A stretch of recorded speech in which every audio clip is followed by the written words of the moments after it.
ધોરણ 9 પ્રકરણ 7 સજીવોમાં વિવિધતા. મિત્રો, આ એનું ચોથું લેસન છે. આગળ આપણે ફૂગ જોઈ, તદુપરાંત આપણે સજીવોનું વર્ગીકરણ જોયું, પ્રાણી સૃષ્ટિમાં વિશે થોડી માહિતી મેળવી. હવે મિત્રો આપણે પ્રાણી સૃષ્ટિની રૂપરેખા, પ્રાણી સૃષ્ટિનું વર્ગીકરણ. મિત્રો, આ અગત્યનો ચાર્ટ છે, એટલે ખાસ મોઢે કરવો. પ્રાણી સૃષ્ટિમાં બે ભાગ પાડી શકાય, અમેરુદંડી અને મેરુદંડી. જેમાં મેરુદંડ હોતો નથી એવા જે પ્રાણીઓ છે તેને અમેરુદંડી, અને પૃષ્ઠભાગે મેરુદંડ હોય. કેટલાકમાં મેરુદંડ હોય છે, કેટલાકમાં પછી મેરુદંડ પુખ્ત અવસ્થા દરમિયાન કરોડ સ્તંભમાં, આપણે કરોડ સ્તંભ છે પાછળના ભાગમાં, તે મેરુદંડનું જ રૂપાંતર છે. ગર્ભાવસ્થા દરમિયાન જે મેરુદંડ હતો તે કરોડ સ્તંભમાં રૂપાંતર થઈ ગયો. એટલે આવી રીતે જે મેરુદંડ ધરાવતા પ્રાણીઓ છે તેને મેરુદંડી પ્રાણીઓ કહેવાય. અમેરુદંડી પ્રાણીઓના ભાગ પડે મિત્રો: સછિદ્ર, કોષ્ઠાંત્રી, પૃથુકૃમિ, સૂત્રકૃમિ, નુપુરક, સંધિપાદ, મૃદુકાય અને શૂળત્વચી. સછિદ્ર સમુદાય જે છે એ સછિદ્ર સમુદાયમાં વિનસનું ફૂલબાસ્કેટ, વાદળી, આ બધા પ્રાણીઓનો સમાવેશ થાય. કોષ્ઠાંત્રીમાં હાઇડ્રા, જેલીફિશ એનો સમાવેશ થાય. પૃથુકૃમિમાં પ્લેનેરિયા છે, યકૃતકૃમિ છે, એનો સમાવેશ થાય. સૂત્રકૃમિ સમુદાયમાં કરમિયું છે, વાળો છે. નુપુરકમાં અળસિયું, જળો. સંધિપાદમાં ઝીંગા, કરચલો, વીંછી. પ્રાણી સૃષ્ટિમાં મિત્રો આ સંધિપાદ સમુદાય સૌથી મોટામાં મોટો સમુદાય છે. પ્રાણી સૃષ્ટિમાં સૌથી વધુ સંખ્યા સંધિપાદ સમુદાયના પ્રાણીઓની છે. તદુપરાંત મૃદુકાયમાં ઓક્ટોપસ અને પાયલા. શૂળત્વચી સમુદાયમાં સ્ટારફિશ અને બરડતારા. આ એના ઉદાહરણ કૌંસમાં આપેલા છે મિત્રો, તેના ઉદાહરણ છે. આમ અમેરુદંડીના 8 ભાગ છે: સછિદ્ર, કોષ્ઠાંત્રી, પૃથુકૃમિ, સૂત્રકૃમિ, નુપુરક, સંધિપાદ, મૃદુકાય અને શૂળત્વચી. મેરુદંડીની વાત કરીએ તો એમાં 2 ભાગ પડશે: પ્રમેરુદંડી અને પૃષ્ઠવંશી. પ્રમેરુદંડી એટલે જેનામાં મેરુદંડ છે એ આજીવન જ રહે છે, કરોડ સ્તંભમાં રૂપાંતર થતો નથી, આજીવન મેરુદંડ હોય. એટલે એમ્ફિઓક્સસ અને બાલાનોગ્લોસસ તે પ્રમેરુદંડીના ઉદાહરણ છે. અને ગર્ભાવસ્થા દરમિયાન જે મેરુદંડ છે તે પુખ્ત અવસ્થા દરમિયાન કરોડ સ્તંભમાં રૂપાંતર થઈ જાય તો તેવા પ્રાણીઓને પૃષ્ઠવંશી પ્રાણીઓ કહેવાય. કારણ કે કરોડ સ્તંભ આપણે પાછળના ભાગમાં છે, જુઓ, તેને પૃષ્ઠ ભાગ કહેવાય. આપણો જે વાહનનો ભાગ છે પાછળનો એ પૃષ્ઠ ભાગ કહેવાય. ત્યાં કરોડ સ્તંભ છે એટલે એને પૃષ્ઠવંશી. આપણે પૃષ્ઠવંશીમાં આવીએ. પૃષ્ઠવંશી પ્રાણીમાં પાછા 2 ભાગ: અનુવિહીન અને અનુધારી. અનુવિહીન છે એટલે એમાં જડબા નથી હોતા, તો જડબાના સ્થાને ચૂસ મુકાય, એટલે કે એમાં ચૂસક હોય છે, મુખ તરીકે ચૂસક. લેમ્પ્રી અને હેગફિશ એના ઉદાહરણ છે. અનુધારીની વાત કરીએ તો એમાં જડબા હોય, એટલે અનુ એટલે જડબા, જડબા ધરાવે છે. અનુધારી. અનુધારીમાં 2 ભાગ: મત્સ્ય અને ચતુષ્પાદ. મત્સ્યની વાત કરીએ તો એના 2 ભાગ પડશે: કાસ્થિ અને અસ્થિ. રેફિશ, શાર્ક. અસ્થિમાં રોહુ અને જલઘોડો. ચતુષ્પાદ. ચતુષ્પાદ એટલે 4 પગવાળા. તો 4 પગવાળામાં 4 ભાગ પડશે: ઉભયજીવી, સરીસૃપ, વિહગ, સસ્તન. ઉભયજીવી એટલે બે જગ્યાએ જીવે છે, પાણીમાં, જમીન પર. દેડકો, સાલામાંડર. સરીસૃપ પેટે સરકીને ચાલનારા પ્રાણીઓ છે. ગરોળી, સાપ. વિહગ ઉડનારા પ્રાણીઓ, કબૂતર, ચકલી. સસ્તનમાં જે સ્તન ગ્રંથિ ધરાવે છે, બચ્ચાને જન્મ આપે છે. ચામાચીડિયું, વહેલ અને માનવ. મિત્રો, આમાં ખાસ ધ્યાન રાખજો, ચામાચીડિયું ઉડે ભલે, પણ તેમાં પક્ષીમાં એનો સમાવેશ નથી થતો, કારણ કે પક્ષીઓ ઈંડા મૂકે છે અને ચામાચીડિયું બચ્ચાને જન્મ આપે છે. તેથી બચ્ચાને જન્મ આપનારા સસ્તન. એવી જ રીતે વહેલ પાણીમાં ભલે રહે, મત્સ્ય નથી મિત્રો, તે બચ્ચાને જન્મ આપનાર છે, એટલે તે સસ્તન સમુદાયનું પ્રાણી છે. તો આ ચાર્ટ મિત્રો ખાસ યાદ રાખજો. આ ઉપરાંત પહેલો આપણો છે એ છિદ્રકાય સમુદાય, સછિદ્ર. શરીર પર છિદ્રો આવેલા હોય એટલે એને છિદ્રકાય. કાય એટલે શરીર પર છિદ્રો આવેલા. વસવાટ જોઈએ તે મોટે ભાગે દરિયામાં, મીઠા પાણીમાં, ખારા પાણીમાં બધે જોવા મળે. શરીર રચનાની વાત કરીએ તો બહુકોષી છતાં સરળ શરીર રચના. અચલિત પ્રાણીઓ છે, પ્રચલન કરતા નથી, કોઈ એક આધાર સાથે ચોંટીને જીવન જીવે છે, એટલે પ્રચલન જોવા મળતું નથી, એટલે પ્રચલન એકમનો અભાવ. કંકાલ કઠણ આવરણ કે બાહ્ય કંકાલ દ્વારા ઢંકાયેલું છે.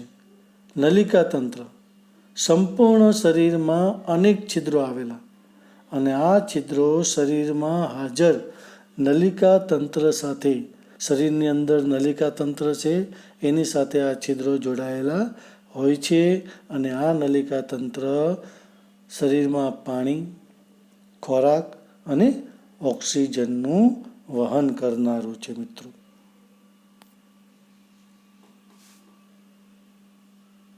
આ એના ઉદાહરણ છે મિત્રો.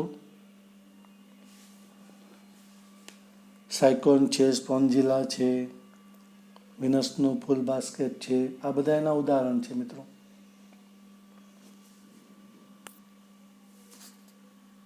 બીજું છે કોષ્ઠાંતરી સમુદાય. શરીરની અંદર એક ગુહા, જગ્યા, મોટી ગુહા જોવા મળે, એને કોષ્ઠાંત્ર ગુહા કહેવાય. તમે આકૃતિમાં મિત્રો જુઓ તો હાઇડ્રામાં કોષ્ઠાંત્ર ગુહા છે, પોલાણવાળો ભાગ. આ કોષ્ઠાંત્ર ગુહા હોય છે એટલે જ આ સમુદાયને કોષ્ઠાંતરી સમુદાય કહેવામાં આવે છે. મોટા ભાગના છે એ દરિયામાં છે, પણ કેટલાક મીઠા પાણીમાં પણ જોવા મળે. શરીરમાં બાહ્ય સ્તર, અંતઃસ્તર એમ બે સ્તરોથી શરીર બનેલું. શરીર રચના પેશીય સ્તર આયોજન, એટલે કોષો ભેગા મળી પેશી બનેલી જોવા મળે. સ્વરૂપની વાત કરીએ તો કેટલીક જાતિઓ, ઉદાહરણ તરીકે હાઇડ્રા એકાકી સ્વરૂપ એટલે એકલા રહેતા હોય, અને પ્રવાળ છે તે વસાહતી સ્વરૂપ એટલે સમૂહમાં રહેતા હોય, એક વસાહતીની સમૂહ જોવા મળે. વિશિષ્ટતા, તેમાં ડંખ કોષો આવેલા હોય જેના રક્ષણ અને ભક્ષણમાં કામ કરે, એટલે એના ડંખ કોષો જોવા મળે. જેલીફિશ, પ્રવાળ, હાઇડ્રા મિત્રો આ એના ઉદાહરણ છે.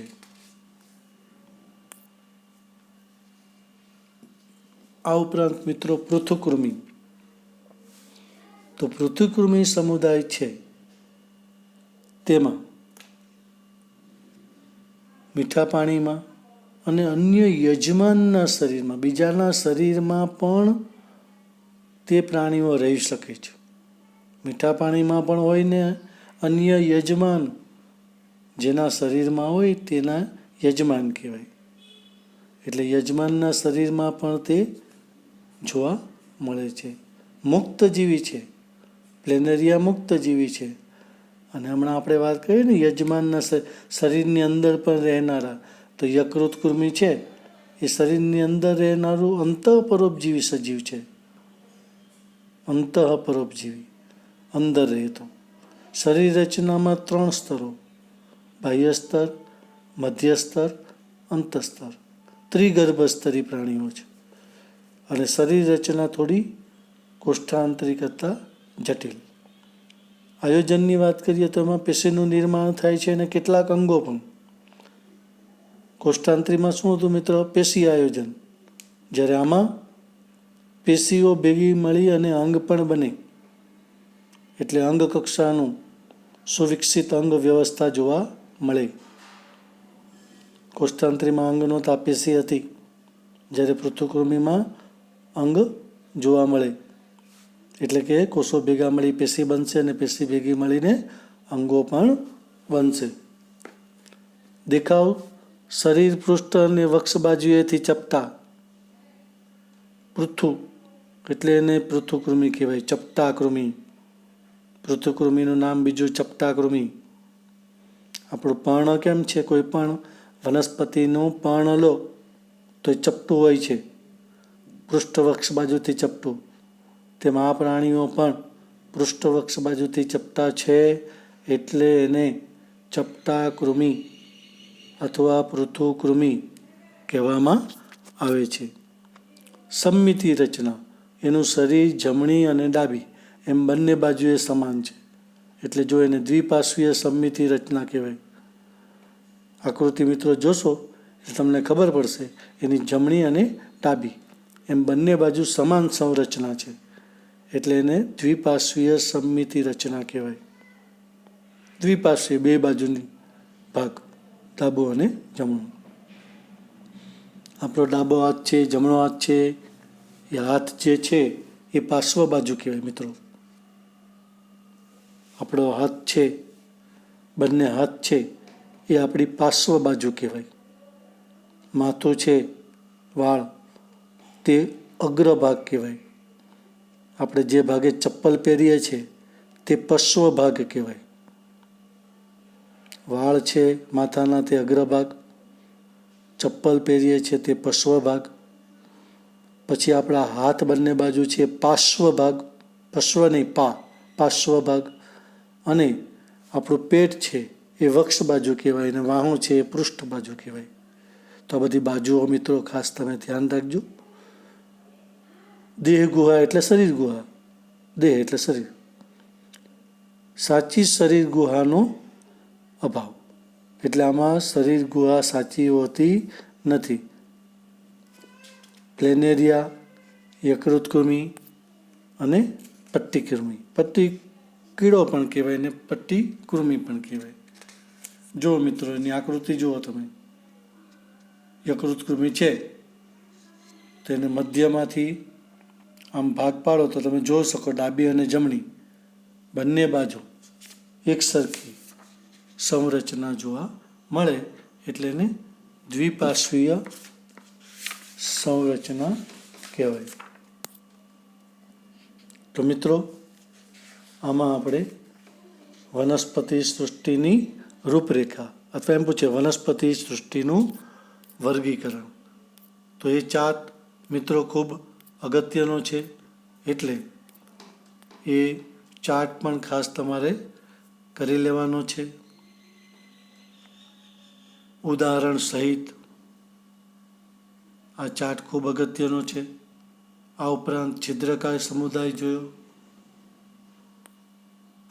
કોષ્ઠાંતરી સમુદાય જોયો, અને છેલ્લે આપણે પૃથુકૃમિ સમુદાય જોયો. આ રીતે આપણે મિત્રો એક પછી એક સમુદાય જોતા જઈશું. તો દરેક સમુદાયની વ્યવસ્થિત ટૂંકનોંધ અને 1-2 આકૃતિ ખાસ દોરી અને વ્યવસ્થિત નોટ બનાવવી મિત્રો. આભાર.